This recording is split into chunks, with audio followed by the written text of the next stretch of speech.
Welcome to Robinson Foundry.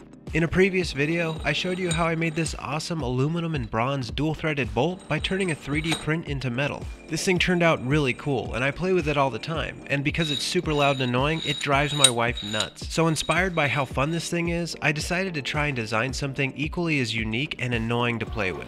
After a few hours of CAD modeling and 3D printing, this is what I came up with.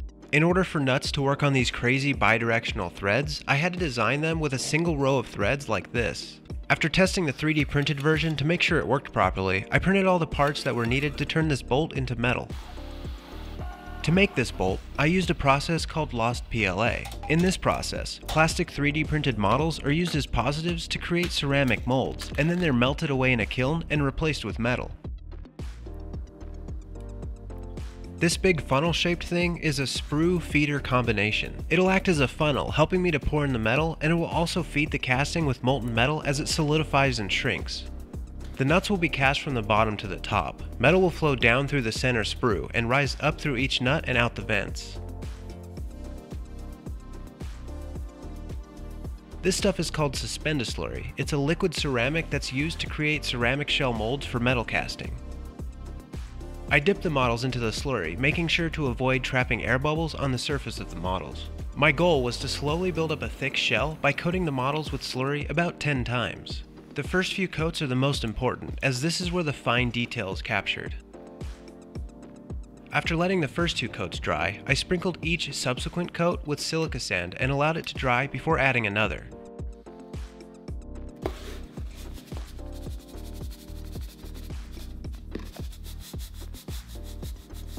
After the 4th coat, I wrapped the shells with very thin steel wire. This acts like rebar in concrete and helps to prevent the shells from cracking during the burnout. I allowed the shells to fully dry for a few days and then placed them inside my kiln to burn away the plastic and turn the shells into ceramic. These models were printed using a plastic called PLA. PLA works great for this casting process because of its relatively low melting point and ability to be burned away without leaving any ash behind. I use Overture Black, and I can tell you from experience that it burns away very cleanly. It wasn't my goal to just stick these in the kiln and let all the plastic burn away into the atmosphere. So instead, I turned on the kiln and brought up the temperature very slowly to about 500 degrees Fahrenheit, which is the temperature at which the PLA starts to melt out of the shells. When the majority of the plastic had melted out of the shells, I opened the kiln and removed it.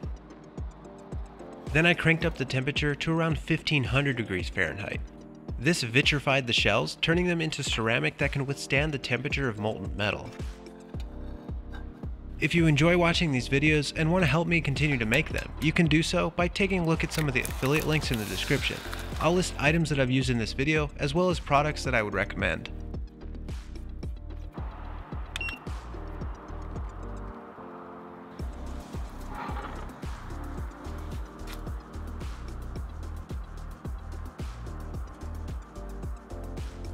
The next day, I inspected the shells and I was happy to see that none of them had cracked substantially. At this point, the shells were almost ready to be filled with metal. They just needed to be preheated to about 1000 degrees Fahrenheit, so I placed them back into the kiln for a couple hours. The nuts were cast in bronze, consisting of 90% copper and 10% tin. The tin I used is actually lead-free pewter, which consists of about 95% tin and 5% antimony. First I melted the copper, which took about 30 minutes in my homemade furnace.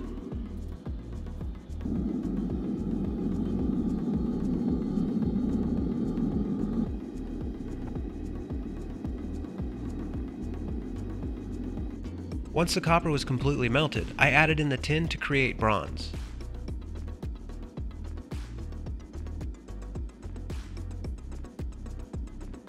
I let the bronze heat up to about 2100 degrees Fahrenheit, pulled the shell out of the kiln, and poured in the metal as quickly as possible.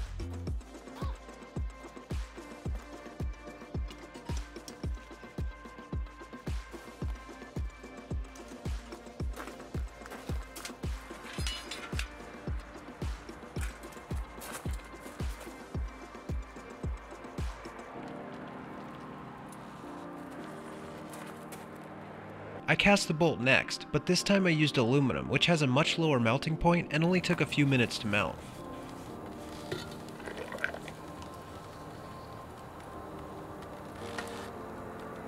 When I was done, I submerged the castings in water to help cool them down. Unfortunately, this didn't soften the shells at all, but it did help keep the dust from floating around as I broke apart the molds.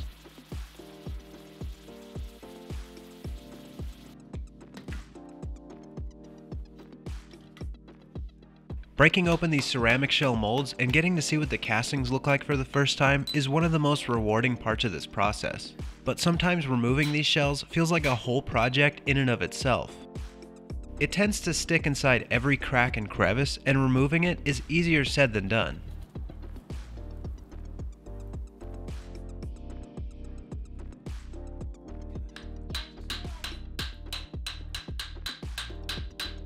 I was able to remove most of the shell by breaking it off with a hammer, but I had to blast the rest off with a powerful pressure sprayer, which works really well, but every time I do this, I end up getting completely soaked.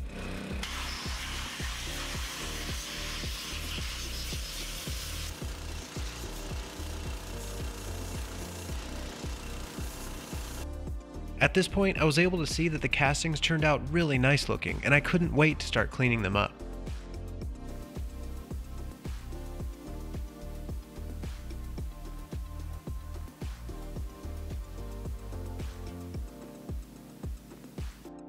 First, I used a hacksaw to cut off the sprues and excess metal.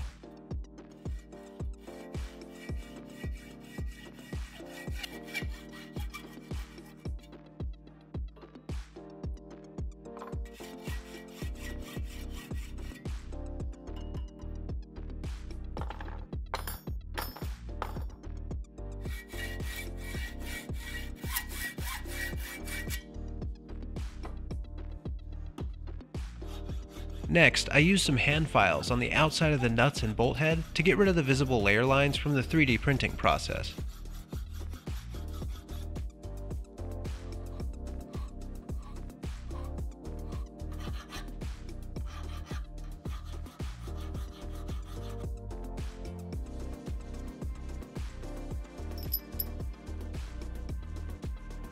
Then I smoothed them out even more with some fine grit sandpaper.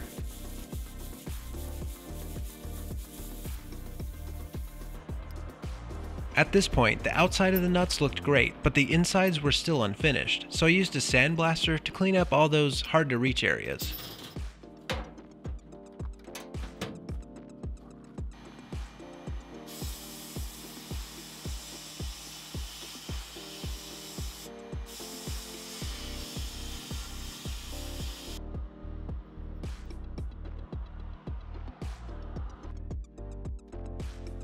The final step was to use a bench grinder and polishing wheel to give these castings a mirror finish, and they were done.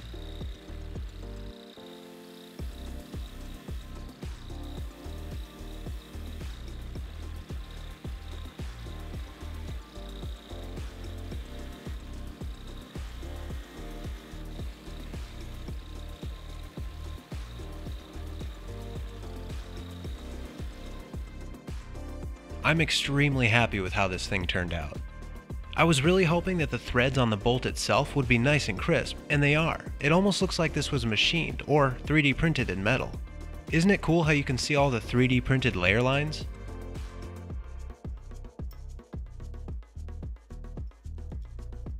Alright, let's check out how this thing works. The nuts effortlessly slide down the threads and change directions in an instant.